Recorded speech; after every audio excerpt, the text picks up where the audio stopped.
I stared at my phone in disbelief as my mother's name flashed on the screen. 6 years of silence, and now she wanted to talk. My finger hovered over the answer button as memories flooded back. I had rebuilt my life from nothing after they threw me away. Now I owned a successful tech company and a beautiful home. When I finally answered, her voice cracked as she spoke. 4 words that made my blood run cold. We might lose everything. Before I continue this story, let me know where you are watching from in the comments. Hit that like button and subscribe if you have ever had to decide whether to help someone who once betrayed you.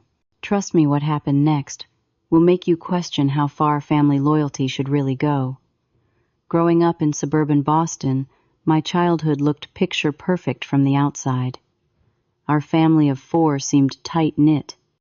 My father John worked as an investment banker, while my mother Sarah taught at the local elementary school. My sister Molly was 2 years younger than me, and for the early part of our lives we got along reasonably well. I was always a natural achiever. School came easily to me and I excelled in sports, particularly swimming and track. Teachers praised my work ethic and I made friends easily. By high school, I was on track for valedictorian captain of 2 sports teams and had universities already showing interest. My parents, especially my dad, never hesitated to brag about my accomplishments to anyone who would listen. For Molly, life was different. She struggled academically and socially. While not failing, she was firmly average in most subjects except art, where she genuinely shined. But my parents rarely celebrated her artistic talents with the same enthusiasm they showed for my academic and athletic achievements. I could see how this affected her, how she would shrink into herself whenever attention turned to my latest accomplishment. Look at those straight, as again Harvard material right here, my dad would say, ruffling my hair at dinner while Molly pushed food around her plate. I tried to support her, attending every art show, praising her work, even helping her with homework. But looking back, I realized she didn't want my help. Every time I offered assistance, a flash of something dark would cross her face before she accepted with a tight smile. The signs were there, but I missed them. Little things started happening. My homework would mysteriously disappear right before it was due. Rumors about me would circulate at school, embarrassing stories that only Molly could have known. When confronted, she would deny everything with such conviction that even I questioned my suspicions. Our parents always took her side. She is your little sister. Why would she do that? My mother would scold me for accusing her. You have everything so easy. Be more understanding of her struggles. This pattern continued for years. During family gatherings, I remember the Christmas when I was 16 and Molly 14. Our grandparents gave me a generous check toward my future college expenses. They gave Molly art supplies. The difference in monetary value was obvious to everyone. It is just because you are older, my mother whispered when she saw my discomfort. But the damage was done. That night, I found the new sweater my grandmother had also given me cut to shreds in my closet. When I mentioned it, Molly suggested our dog must have gotten to it despite the perfectly straight scissor marks. My parents believed her. What I did not understand then was how deeply resentment could root itself, how jealousy could warp a person's sense of right and wrong. I was naive enough to believe that family bonds would always overcome such feelings. I was wrong. By my senior year, everything was falling into place. I had been accepted to MIT with a full scholarship. My dreams were coming true, and even Molly seemed happier, more settled in her own identity, as she discovered her talent for digital art and photography. I thought we had moved past the worst of her jealousy. My parents threw a graduation party to celebrate my achievements. The house was packed with family, friends, and teachers. Even my swim coach came by to congratulate me. For once I allowed myself to enjoy being the center of attention. To my brilliant son, my father toasted, raising his glass. MIT will not know what hit them. Your mother and I could not be prouder. Everyone clapped and cheered. Everyone except Molly, who slipped away from the gathering early. I noticed, but thought nothing of it. Large social events had never been her thing. 3 days after the party, I came downstairs to find my parents sitting at the kitchen table, faces grim. Between them lay an envelope. "Sit down," my father commanded, his voice colder than I had ever heard it. "What is going on?" I asked, suddenly nervous. My mother pushed the envelope toward me. "Can you explain this?" Inside was a bank statement showing withdrawals from my parents' savings account. $5,000 over 6 months, all transferred to an account I did not recognize. "I have no idea what this is," I said truthfully. My father's face hardened. "We found more evidence on your computer. Transactions plans for how to spend the money after leaving for college." "What? That is impossible. I never touched your money." Molly appeared in the doorway then, her expression solemn but with a glint in her eyes I would only later recognize as triumph. "I found something else," she said quietly, holding up a flash drive. "There is video from the home security camera. I noticed it while organizing the digital files." My father plugged it into his laptop. The grainy footage showed someone who looked like me entering my parents' bedroom, opening a drawer and taking something out. The figure's face was not clearly visible, but the height and build matched mine. The timestamp showed 2 a.m., 3 weeks earlier. "That is not me," I insisted. "I was asleep. Check my phone, location, data, anything." But they had more evidence. Screenshots of text messages I had supposedly sent to a friend discussing the theft. Bank records showing deposits to an account opened in my name. A fake ID found hidden in my desk drawer. All planted, all fabricated, all devastatingly convincing. "We gave you everything," my mother sobbed. "How could you do this to us?" No matter how I pleaded, they would not believe me. Molly stood silently by, occasionally adding a soft comment that only reinforced their suspicions. "I noticed he has been staying up really late recently," or "Remember when money went missing from Grandma's purse at Christmas?" The final blow came when my father called MIT. Somehow, evidence of my theft made its way to the admissions office. My scholarship was revoked pending investigation. My acceptance hung by a thread. "You have until tomorrow to pack your things," my father said finally. "We cannot have a thief living under our roof. You are 18 now. Figure it out." That night, as I frantically packed what I could into my old Honda Civic, Molly appeared at my bedroom door. "Why?" I asked, my voice breaking. "Why would you do this?" She looked at me with cold eyes I did not recognize. "You had everything handed to you on a silver platter. Now you get to see how the rest of us feel." She turned to leave, then glanced back. "No one will believe you, you know. I made sure of it." In less than 24 hours I lost my family, my home, my reputation, and my future. All because of a lie that was crafted with such precision that even I began to question my own memory. The first night in my car, parked behind a Walmart, reality hit me like a physical blow. I was homeless with less than $800 to my name. My phone buzzed constantly with messages from former friends, all expressing their disappointment in me. Somehow the story had spread rapidly, each retelling making my crime worse. By the next day, according to social media, I had stolen tens of thousands of dollars and was selling drugs on the side.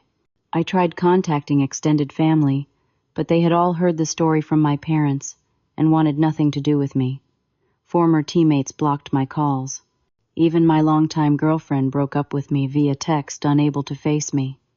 For a week I lived in my car, showering at a cheap gym membership I purchased and eating the cheapest food I could find. I applied for jobs, but in our small community my reputation preceded me. No one would hire a thief. Just when despair threatened to overwhelm me, I received a text from an unexpected source. Mr. Jack Thompson, my former English teacher, asked to meet me at a coffee shop. "I know you, kid," he said, after I had explained my situation. "That story does not add up. You are not a thief." For the first time in days I broke down completely. Someone believed me. Jack offered me his guest room until I could get on my feet and helped me find a job at a cafe across town where no one knew me. The pay was minimal, but it was something. At night I took a second job as a security guard at an office building. Between the two jobs I worked nearly 18 hours a day collapsing into exhausted sleep in the few hours between shifts. But slowly, I began to save money. Jack also helped me enroll in online programming courses. I had always had an aptitude for computers, and with my MIT dream shattered, this seemed like a practical alternative. I studied during my breaks and any free moment I could find. I attempted to contact my family several times during those first few months. Each call went to voicemail, each message unanswered. I drove by the house once and saw my mother in the garden. When she noticed my car, she went inside immediately. The message was clear: I was dead to them. After 6 months of this grueling schedule, I had saved enough for a security deposit on a tiny studio apartment. It was in a rough neighborhood, but it was mine. The day I moved in, Jack brought me a houseplant as a warming gift. "This is just the beginning," he told me. "You are going to rebuild better than before." By the 1-year mark of my exile, I had completed several programming certifications and built a small portfolio of projects. Jack connected me with a former student who worked at a tech startup in Boston. After reviewing my work, they offered me an entry-level position with a modest salary that felt like a fortune compared to my cafe wages. I threw myself into the job with the same intensity that had once made me a star student and athlete. Within 6 months, I received my first promotion. By the end of my 2nd year, there I was leading a small development team. My bosses recognized not just my technical skills, but my determination and work ethic. During this time, I made a few attempts to clear my name. I hired a budget lawyer to look into the falsified evidence, but without access to the original materials, there was little they could do. I sent a long email to my parents, laying out exactly how and why I believed Molly had framed me. It went unanswered. The hardest part wasn't the physical struggle, or even the lost opportunities. It was the loneliness. I found it impossible to trust new people completely. Every friendship felt tenuous.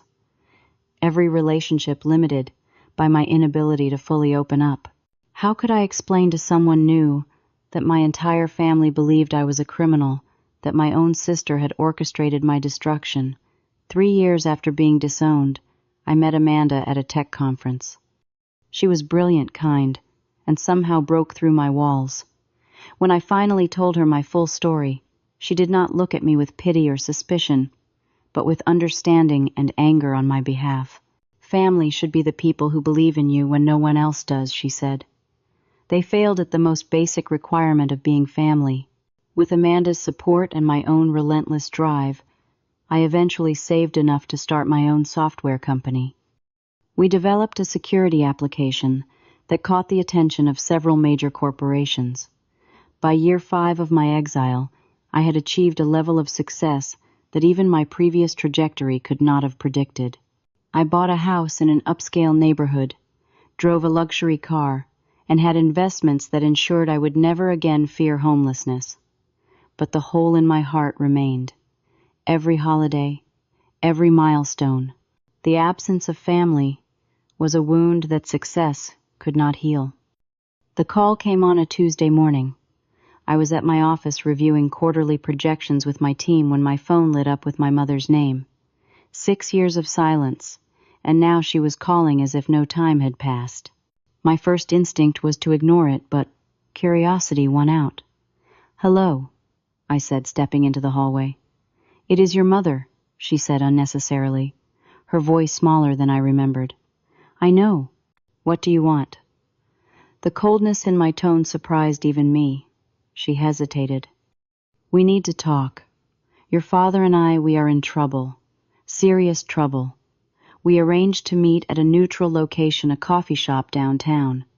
I arrived early and watched them enter. They had aged dramatically. My father, once imposing and confident, now stooped slightly. My mother's hair had gone completely gray. They scanned the shop anxiously until they spotted me. "Thank you for meeting us," my father said as they sat down. No apology, no acknowledgement of the years of silence. Their story spilled out in a rush. Dad had made some bad investments leveraging their home equity. The market turned against him. Simultaneously, the private school where my mother now taught was downsizing, and at 58 she was being pushed into early retirement. They were 3 months behind on their mortgage. Foreclosure loomed. "What about Molly? Can she not help?" I asked. They exchanged uncomfortable glances. "Molly has been struggling," my mother said carefully. "She dropped out of art school in her second year. She has had some issues with substances. She is currently in between places. Translation: my sister was an addict and homeless. So after 6 years of pretending I do not exist, you want my money," I said flatly. "We know we handled things badly," my father began. "Badly," I laughed without humor. "You threw me away like trash. You believed the worst about me without a shred of doubt. You called MIT and destroyed my future. And now, you want me to bail you out." "We are still your parents," my mother said, tears forming. "Despite everything." "Are you?" I asked. "Because parents protect their children. They give them the benefit of the doubt. They fight for them. You did none of that." "We were wrong," my father admitted reluctantly, "about the theft. Molly confessed eventually years after. She was jealous and wanted to hurt you. We should have listened to you." The validation I had craved for years landed with a hollow thud. "Too little, too late. How much do you need?" I asked. The figure they named would barely dent my savings, but represented everything they had worked for their entire lives. Their home, their retirement, their dignity. "I will think about it," I said, standing to leave. "I will let you know." That night I told Amanda everything. "They do not deserve your help," she said fiercely. "But this is not about them. It is about who you want to be." I hired a private investigator to verify their story and dig deeper into the family I no longer knew. The report confirmed everything they had said and revealed more. Dad's investments had not just been bad, but recklessly speculative. Molly's substance issues included 3 arrests and a stint in rehab that she had walked out on.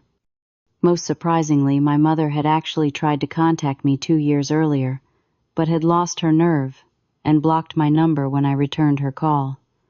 I arranged another meeting, this time requesting Molly's presence as well. She arrived looking like a ghost of her former self. Thin, nervous, with the hollow-eyed look of someone whose life revolves around the next fix. When confronted with all I had learned, they crumbled. Molly admitted everything, not just the original frame-up, but years of smaller lies that had poisoned our family dynamic even before that. My parents confessed that they had always found it easier to believe the worst of me than to address Molly's escalating issues. "I am not proud of who I became, Molly," said her voice raspy. "Jealousy ate me alive until there was nothing left. We failed, both of you," my mother whispered. I looked at the broken people before me and made my decision. "I will not give you money directly," I told them. "But I will purchase a small condo that you can rent from me at below market rate. You will sign a proper lease. You will make payments on time. This is not charity. It is a business arrangement." To Molly, I offered to pay for a reputable rehabilitation program, but she would need to commit to completing it. "I will not fund your self-destruction," I said, "but I will invest in your recovery, if you are serious." Their relief quickly turned to indignation when they realized the strings attached to my help. "We are family," my father protested. "You cannot treat us like tenants." "Family," I repeated. "You forfeited that claim 6 years ago. This is the only help I am offering. Take it or leave it." They took it reluctantly. I purchased a modest 2-bedroom condo and drew up a formal lease. They moved in, complaining about the size, the location, the terms of my assistance. Molly entered rehab but left after 3 weeks, claiming the program was too controlling. The rent payments came late, then stopped altogether. My parents called with excuses, then demands for more direct financial support. Molly showed up at my office one day, clearly high, asking for cash. After 3 months of this, I made the hardest decision of all. I began formal eviction proceedings against my parents and cut off all further support to Molly until she demonstrated genuine commitment to recovery. You would make your own parents homeless, my mother cried over the phone. You made your own son homeless without a second thought, I replied. The difference is you have options. You can get jobs, downsize further, sell possessions, all the things I had to do when I had nothing. The eviction went through. My parents moved to a subsidized senior living apartment, the final blow to my father's pride. Molly disappeared for months, then resurfaced at a homeless shelter, where rock bottom finally reached. She agreed to try rehab again. Was I cruel, perhaps? But sometimes true help is not giving people what they want, but creating conditions that force growth and responsibility. The aftermath of my decision brought a storm of emotions. Guilt plagued me for weeks. Was I becoming as heartless as they had been? Amanda reminded me that boundaries are not the same as abandonment. You offered real help, she said. They wanted a handout with no accountability. I channeled my conflicted feelings into something positive. I established a foundation that provided scholarships and housing assistance to young adults estranged from their families. The first recipient was a 19-year-old who had been kicked out for being transgender. Helping others heal from family rejection helped me process my own trauma. Slowly, unexpectedly, things began to change. My father found a job as a financial clerk, humble work compared to his former career, but steady. My mother started tutoring part-time. They adjusted to their more modest circumstances, and surprisingly, seemed less bitter for it. Molly completed her program, and with the support of her recovery community, maintained sobriety. She found work at a graphic design firm that hired recovering addicts. During a cautious lunch meeting 6 months into her sobriety, she looked me in the eye and said, "I do not expect forgiveness. But I want you to know that I understand now what I took from you. I am truly sorry." It was the first genuine apology I had received from any of them. We rebuilt our relationships incrementally on new terms. Sunday dinners once a month. Holiday gatherings that were awkward at first but gradually warmed. My parents learned to respect my boundaries. Molly and I developed a fragile but honest friendship. 2 years after that fateful phone call, I proposed to Amanda under the cherry blossoms in Boston Public Garden. At our wedding, my father gave a toast that acknowledged finally the full extent of their failure and his pride in the man I had become despite it all. Family is complicated. Blood ties do not guarantee love or loyalty. Sometimes the family we choose is more reliable than the one we are born into. But with boundaries, accountability, and genuine remorse, even the deepest wounds can begin to heal. I will never forget those nights sleeping in my car, the bitter taste of betrayal, the years of loneliness. But I also will not let those experiences define me or determine my capacity for compassion. The truest victory over what happened is not in retribution, but in refusing to let it harden my heart permanently. What would you have done in my position? Would you have helped your family unconditionally, or set firm boundaries like I did? Share your thoughts in the comments below. If this story resonated with you, please like and subscribe for more real-life stories about family betrayal and redemption. And if you know someone struggling with family estrangement, please share this video with them. Thank you for listening to my story, and remember that sometimes the most loving thing we can do is not what feels good in the moment, but what promotes growth and healing in the long run.